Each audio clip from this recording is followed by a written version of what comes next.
BBC Radio Humberside newsreader Peter Levy asked listeners to be vigilant after being scammed out of half his life savings. The TV and radio presenter, 68, told Richard Stead that he fell victim to a scam earlier this year and said he didn't sleep for many days because of it.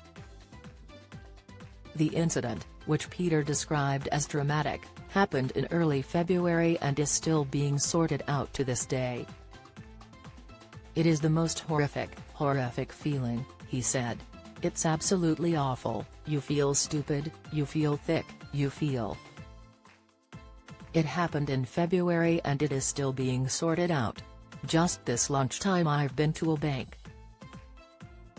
It's awful, so when people talk about the scams it is dreadful, it's awful. Peter and Richard went on to discuss the dangers of people using obvious passwords, such as Peter123, across all their online accounts. Peter then admitted, "I'll be honest, I've got the same for everything. I don't use Peter1234, it's a lot better than that, but it is the same thing and you shouldn't do that." "But how do you remember all the different passwords?" Richard then explained how some phones suggest useful passwords to use.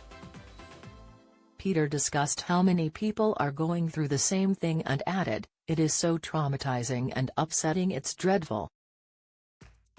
You can't sleep, you can't do anything. You feel helpless and I fell for something." It was about 7:20 in the evening and this is a good one to watch out.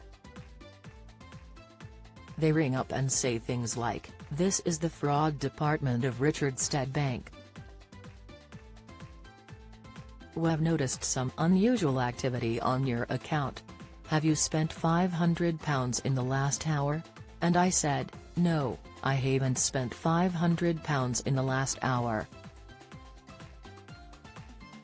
I've been at work." The scammers then asked Peter to log into his bank account to do some security checks. Despite doing many interviews and discussions about scams, he fell for it badly. He said, "There are scams going on at the moment and this is a good one to remember.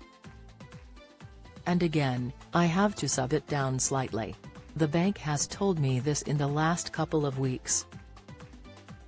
You go into a public car park and there is a queue for the pay machine, so you want to scan the app on the wall. Don't do that because those are being used for scams. Q. Be patient, don't use the app on the wall." Follow Mirror Celebs on TikTok, Snapchat, Instagram, Twitter, Facebook, YouTube and Threads.